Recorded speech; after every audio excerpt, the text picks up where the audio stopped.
दोस्तों नमस्कार। कैसे हैं आप सब? आप सबको दिल से प्रणाम। आप आभार आप सभी का, जितने भी नए सब्सक्राइबर हैं उन सबका आभार। हम आपको गणेश भगवान की कथा उसके आगे सुनाने जा रहे हैं। जो भी मेरे से अपराध होगा उसको क्षमा कीजिएगा।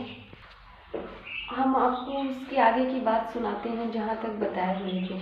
उन ब्राह्मणी को ये बात समझ में नहीं आई कि ऐसा क्या कारण है जिस कारण ये दूब में, मतलब इस दूब में ऐसा क्या गुण है जो खाने से भगवान गणेश को तृप्ति हुई।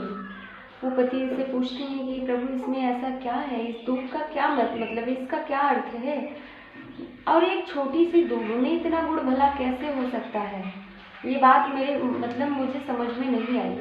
मतलब कहने का अर्थ है कि उनको भरोसा नहीं हुआ। वो बोलती हैं ये मुझे ऐसा विश्वास नहीं हुआ, एक छोटी सी दूब खा करके भला इतना भीषण गणेश भगवान का पेट और उनकी क्षुधा कैसे शांत हो सकती है। जब राजा जनक जी के जैसे महल का कोर्स खत्म हो गया तो ये दूब खाने से भला इनका पेट कैसे भर सकता है।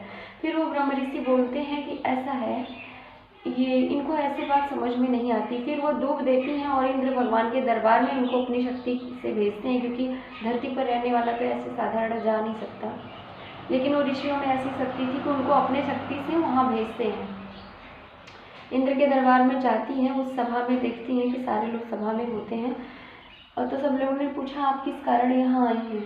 फिर वो कहती हैं कि ठीक है, ये दूब हमें भगवान ने दिया है, मेरे पति देव ने दिया है। तब जो है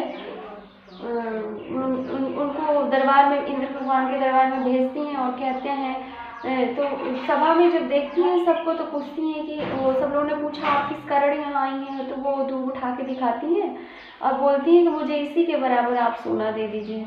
मेरे पति का आदेश है कि आप इसके बराबर तौल के वहाँ से कुबेर भगवान के भंडारे से आप सोना ले आके हमको दे दो।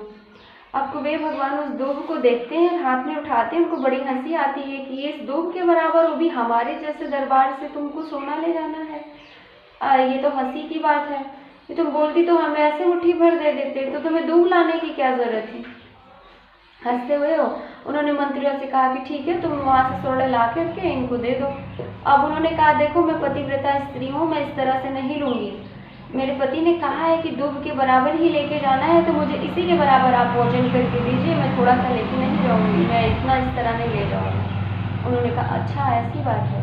फिर उस दूब को लेके तराजू में रखते हैं और वो मुट्ठी भर का सोना रख दिया। वो सोचे कि हमारे तो हाथ के सोने ज़्यादा ही हैं, तो दूब तो थोड़ी है, तो इसमें तो आ ही जाएगा। अब उस पर रखते हैं तराजू में, तो वो दूब जो है उठ ही नहीं रहा है। अब थोड़ा सा उनको डाउट हुआ कि ऐसी क्या बात है कि ये दूब उठ नहीं रही है। अब जाके वो और सोना लाए और सोना लाए और सोना लाए, यहाँ तक कि कुबेर के भंडार का सारा सोना रख दिए, लेकिन उस दूब को उठा नहीं पाए। क्योंकि कुबेर को भी तो अभिमान हो गया दूब को देखते कि एक छोटी सी दूब, यानी इतना तिनका लेके आई है मेरे कुबेर भंडार, मतलब मेरे गृह से ये सोना ले जाने के लिए, वो भी वजन करने को बोल रही है। थोड़ा सा हंसे थे, इस कारण से उनको झुकना पड़ा। बोले हे देवी आप कौन हैं और आपके पति कौन हैं, क्यों भेजे हैं। ये दूब का महत्व तो हमको आज समझ में आया कि दूब कोई साधारण नहीं हो सकती, इसके बराबर तो मैं आपको नहीं दे सकता, आप मुझे क्षमा कीजिए, ज़्यादा कम भले ले लीजिए। अच्छा, फिर वो वहाँ से उस दूब को लेके वापस आ गई। अब अपने पति से पूछती, उनको एहसास हो गया कि ये दूब साधारण तो नहीं हो सकती, क्योंकि इसके सामने देवता भी झुक गए, तो इसका मतलब जरूर इसमें कुछ रहस्य है, क्या बात है। फिर वो पति से पूछती हैं हे प्रभु आप हमको ये बताइए, ऐसी क्या इस तरह से इसमें क्या गुण है इस दूब में जो कि ये सारे देवता भी झुक गए इसके सामने, इसका आज हमको आप रहस्य बताइए। फिर उन्होंने कहा हे देवी यदि तुमने इस तरह पूछा है तो मैं बताता हूँ, सुनो। एक बार की बात है, अब आगे की कथा बताते हैं। एक बार की बात है, देवताओं की सभा थी, उसमें देवराज धर्मराज जो है यमराज भी बैठे हुए थे। अब उस समय आसमान की, वहाँ से इंद्रलोक की अप्सरा थी, उनको देख के उन्हें जो है काम वासना हुआ। एक सेकंड के लिए, यानी सेकंड में नहीं, एक क्षण के लिए उनके मन में ये बात हुई उनको देख के, क्योंकि अप्सराएं होती थी, वो भी देवलोक की अप्सरा थी, तो बहुत ही सुंदर थी। अब उनको देख के उनका भाव थोड़ा सा अलग हो गया। अब उस समय उनका जो वीर्य था वो धरती पर गिर गया। अब इतना होते वो क्या हुआ कि एक भीम का राक्षस प्रकट हो गया, जिसका नाम अनिलासुर पड़ा। अनलासुर इतना भयंकर राक्षस था, यमराज का पुत्र था। अब वो जिधर ही जाता था उधर जो है उतनी मतलब उसके अनलासुर उसका नाम इसलिए रखा गया कि उसकी शरीर पूरी अग्नि थी, ज्वाला थी, और वो पर भीषण भीमकाय था। जिधर ही निकलता उधर वो उस जगह की जगह ही खत्म करते जाता, जल जाती सारे पेड़ पौधे पत्तियां, यहाँ तक कि नदियां जल भी सूखते जाते हैं। अग्नि के लौ से वो सारी जगह भी सूखी हो जाती, वो मतलब कुछ रहता ही नहीं। अब इस कारण से धरती के सारे लोग परेशान हो गए। अब देवता भी जो है धरती से ऊपर, फिर वो राक्षसों का तो रहता ही था देवताओं को परेशान करना। फिर वो देवलोक में मतलब पहुंचा। अब सारे देवता परेशान होकर भागते, इधर उधर भागते, फिर भगवान नारायण के पास गए, ब्रह्मा के पास गए, शिव के पास गए। फिर भगवान शिव का भी क्रोध थोड़ा भयंकर हुआ। भगवान गणेश बोले, सुनिए आप लोग कुछ ना कीजिए पिताजी, ये काम मुझे करने दीजिए। अब गणेश भगवान आगे बढ़ते हैं तो वो भी अपना भीषण स्वरूप धारण करते हैं और आगे बढ़ते हैं। देवताओं से कहा आप लोग पीछे होइए, मुझे आगे चलने दीजिए। अब वो अपना भीषण स्वरूप करके जिस तरह आगे बढ़े, अब उधर से अनलासुर बढ़ रहा है तेजी में कि लो आज तो मेरे सामने ही मेरी जो है क्षुधा शांति करने के लिए देवता आज तो मेरे सामने खुद ही प्रकट हो गए हैं। अब तेजी में वो बढ़ा आगे। अब गणेश भगवान उठा के उससे भीषण तो हो ही गए थे, स्वरूप अपना उनका और भयंकर बना के अनलासुर को अपने मुख में रख लिए और उनका पान कर गए।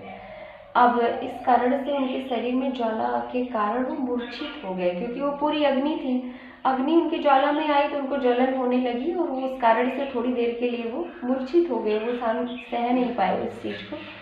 अब उनको मूर्छित देखकर सारे देवता एकदम घबरा गए। इस बात से तो पूरा धरती और आकाश सब शांति में हो गया, पूरा वातावरण ही शुद्ध हो गया अनलासुर के खत्म होते ही। लेकिन वो खत्म नहीं हुआ था, गणेश भगवान उसको अपने पिंड में यानी पेट में उसको धारण कर लिए थे।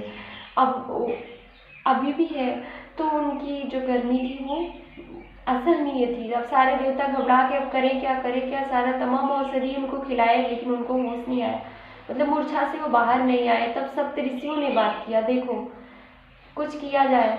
अब उन्हें ये समझ में आया कि ये दूब ऐसी चीज है, उन्हें याद आया कि ये दुर्वा में इतना गुण है, औषधीय गुण है कि कैसा भी विकट से विकट रोग होते ही शांत कर देता है। क्यों ना हम गणेश भगवान को दुर्वा चढ़ाएं।